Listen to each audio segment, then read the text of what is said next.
여러분 안녕하세요. 국민의힘의 태도 변화는 협상이 아니라 사실상의 항복선언에 가깝습니다. 통일교 특검을 패스트트랙으로 처리하자고 먼저 제안했다는 점 이 자체가 신호입니다. 더 이상 미룰 명분도 조건을 붙일 여지도 없다는 고백이었습니다. 그러나 문제는 속도입니다. 지선 이후에 하자, 지금은 곤란하다 이 말은 익숙한 시간 끌기입니다. 여야 합의만 있으면 당장 처리할 수 있는 사안을 굳이 뒤로 미루는 이유 그 계산은 너무 투명합니다. 민주당이 통일교만이 아니라 신천지 전광훈까지 같이 꺼낼까 두려운 겁니다. 그래서 먼저 통일교 특검을 한정된 틀에 가두려는 시도입니다. 맞대 확장하지 말자 이것이 국민의힘의 진짜 요구입니다. 그래서 지금 민주당이 물러서면 이 국면은 즉시 왜곡됩니다. 받았으니 끝났다. 이제 정리하자 그 프레임을 허용하는 순간 특검은 무력화됩니다. 통일교 특검을 받았다면 제1기 특검은 당연한 수순입니다.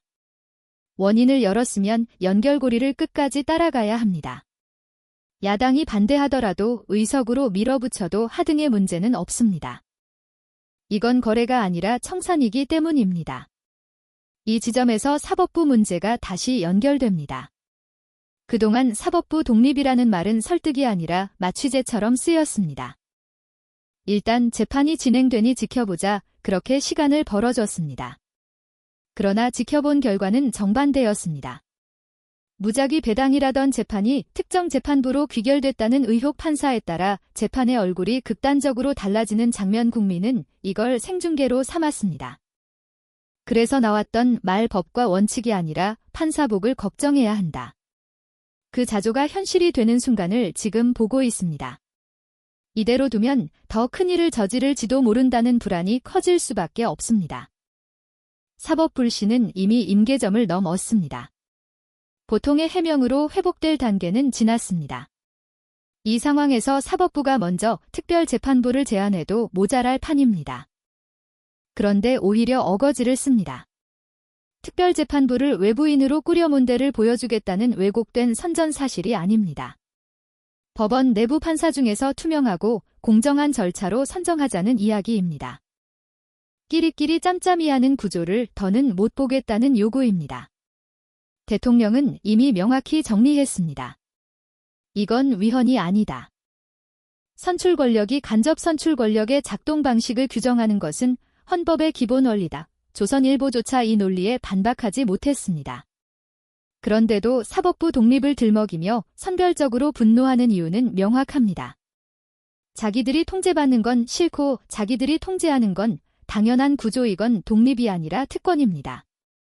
대법관 임명 과정에는 외부 인사도 참여하고 국회 청문회와 표결도 거칩니다.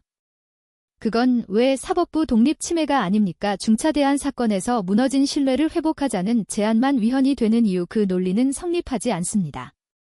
문제의 핵심은 사법부 구성원의 선민의식입니다. 우리는 다르다. 우리는 심판자다. 우리는 비판받을 존재가 아니다. 이 착각은 이미 현실에서 여러 차례 무너졌습니다. 윤석열, 최상목, 한덕수, 이상민 학벌도 고시도 문제가 아니었습니다. 엘리트라는 이유로 더 공정하리라는 기대 자체가 환상이었다는 사실을 국민은 배웠습니다. 그런데도 사법부는 아직도 다른 세계에 살고 있습니다. 그 결과가 지금의 몰락입니다. 정신 차리지 않으면 이 구조는 무너질 수밖에 없습니다. 법원 행정처 폐지 논의가 나오는 이유도 여기에 있습니다. 행정조직이 판사 권력의 핵심이 된 기형적 구조 세계 어디에도 이런 방식은 존재하지 않습니다. 행정실을 교사들이 좌지우지하는 학교가 어디 있습니까? 지금 대법원 이 부랴부랴 만든 내란 재판부 예규 핵심은 빠졌습니다. 영장 전담 판사 문제도 무작위 배당에 대한 대안도 없습니다. 같은 구조를 그대로 두고 믿어달라는 요구, 그건 책임 회피입니다. 구속영장을 줄줄이 기각했던 판사들에게 내란 영장을 계속 맡기겠다는 선택이건 우연이나 재량으로 설명될 수준을 넘었습니다. 사법부가 실체적 진실을 밝히기 싫다는 의혹을 자초하는 결정입니다. 결국 이 모든 장면은 하나를 증명합니다. 내란 전담재판부 설치법이 왜 필요한지 사법부 스스로가 그 필요성을 가장 극명하게 입증하고 있다는 사실을 이 국면에서 민주당의 선택지는 의외로 단순합니다. 속도를 높일 것인가 아니면 상대의 시간표에 끌려갈 것인가. 정치는 늘 속도를 쥔 쪽이 국면을 후킹합니다. 국민의힘이 패스트트랙을 제안한 순간 주도권은 이미 넘어왔습니다. 이때 필요한 건 타협의 언어가 아니라 확장의 언어입니다. 통일교 특검을 받았으니 다음 특검으로 연결하겠다는 선언. 이 연결을 끊는 순간 모든 수사는 섬처럼 고립됩니다. 섬은 깊이 파기 어렵고 고립된 사건은 정치적으로 관리되기 쉽습니다. 그래서 제1기 특검은 선택이 아니라 필수입니다. 사법부 문제 역시 같은 맥락입니다. 특검이 정치의 그늘을 드러낸다면 전담재판부는 사법의 그늘을 비추는 장치입니다. 둘 중 하나만 가면 나머지는 반드시 발목을 잡습니다. 지금 사법부가 보이는 태도는 협력이 아니라 최소 저항입니다. 예규를 만들었지만 핵심을 비웠고 대책을 내놓았지만 구조를 건드리지 않았습니다. 형식만 갖춘 방어선입니다. 이럴 때 정치가 물러서면 사법부는 그걸 신호로 받습니다. 버티면 된다. 시간은 우리 편이다. 과거 모든 개혁이 여기서 멈췄습니다. 그래서 이번에는 메시지가 분명해야 합니다. 우리는 지켜보는 단계가 아니다. 검증의 단계도 지났다. 이제는 재설계의 단계다. 재판부 배당 영장 전담 행정처 권한 이 세 가지는 개별 사안이 아니라 하나의 구조입니다. 구조를 건드리지 않으면 판결은 아무리 바뀌어도 신뢰를 회복하지 못합니다. 민주당이 지금 해야 할 말은 이것입니다. 믿지 않아서가 아니라 이미 검증이 끝났기 때문에 제도를 바꾸는 것이다. 이 논리는 공격이 아니라 방어입니다. 사법부 독립이라는 말은 권력으로부터의 독립이지 국민으로부터의 독립이 아닙니다. 이 기본 원칙을 명확히 하지 않으면 논쟁은 끝없이 반복됩니다. 지금 국민이 느끼는 불안은 판결 하나 때문이 아닙니다. 판결이 예측 불가능해졌다는 감각, 그 감각이 신뢰를 붕괴시켜서 그래서 무작위 배당을 고집하는 태도는 중립이 아니라 무책임으로 읽힙니다. 정치는 이 감각을 무시할 수 없습니다. 법리보다 먼저 정치가 읽어야 할 것은 국민의 체감입니다. 그 체감을 외면하는 순간 제도는 정당성을 잃습니다. 이번 국면은 민주당에게도 위험합니다. 강하게 나가면 저항은 커질 것이고 언론의 반발도 거세질 겁니다. 그러나 중간으로 가면 아무것도 남지 않습니다.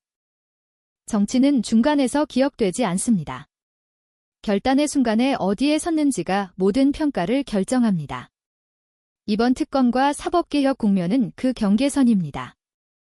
그래서 지금 필요한 건 추가 설명이 아니라 추가 행동입니다. 패스트트랙에 올렸다면 속도를 더하고 전담재판부 논의가 나왔다면 법으로 고정해야 합니다. 권력은 멈추는 순간 다시 결집합니다. 흩어질 때 끝까지 밀어붙이지 않으면 그 다음 기회는 오지 않습니다.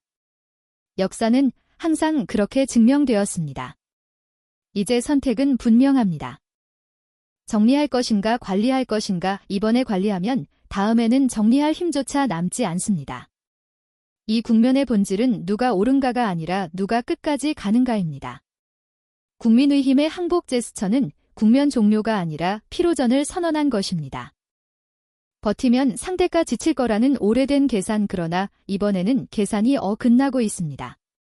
특검과 사법개혁은 정치 일정이 아니라 신뢰 회복의 일정이기 때문입니다.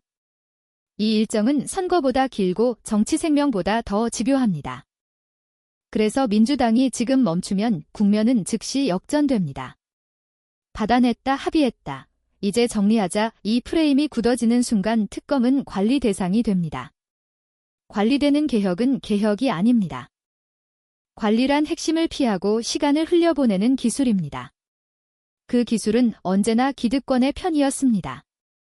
사법부 문제도 같은 길 위에 있습니다. 예규를 만들었다는 이유로 법 제정을 멈춘다면 그 예규는 곧 방패가 됩니다. 우리는 했다 그러니 건드리지 하지만 지금의 예규는 아무것도 해결하지 못합니다. 영장 전담판사의 구조도 무작위 배당의 불신도 행정처 권력도 그대로입니다. 형식은 있지만 책임은 없습니다. 이 지점에서 정치가 해야 할 말은 간단합니다. 신뢰가 무너졌기 때문에 구조를 바꾸는 것이다. 이 한 문장이 모든 논쟁을 정리합니다. 사법부 독립을 침해한다는 주장도 여기서 힘을 잃습니다. 독립은 통제부재가 아니라 책임 구조 위에서 성립하기 때문입니다. 책임 없는 독립은 특권일 뿐입니다. 국민이 지금 사법부를 불신하는 이유는 판사가 부족해서가 아닙니다. 판단이 설명되지 않고 책임이 드러나지 않기 때문입니다. 이 문제를 건드리지 않으면 어떤 판결도 설득력을 얻지 못합니다.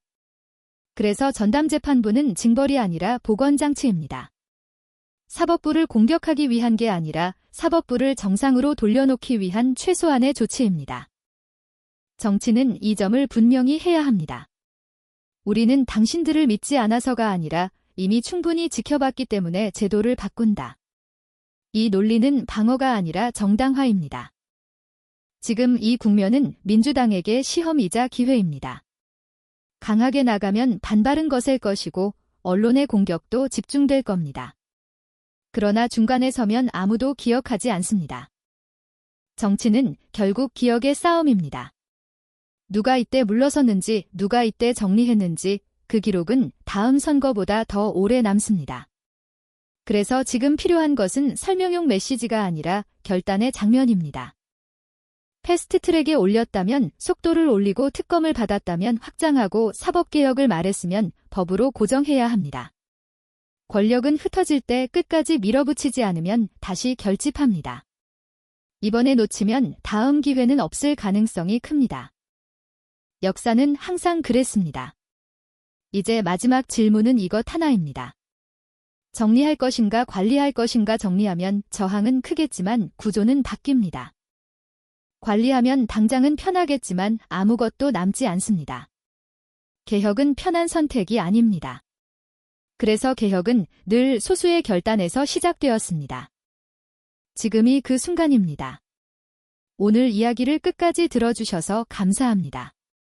이 영상이 의미 있었다면 좋아요, 구독 그리고 공유로 더 많은 사람들에게 진실이 전해지길 바랍니다. 저는 다음 시간에 또 다른 진실로 돌아오겠습니다. 감사합니다.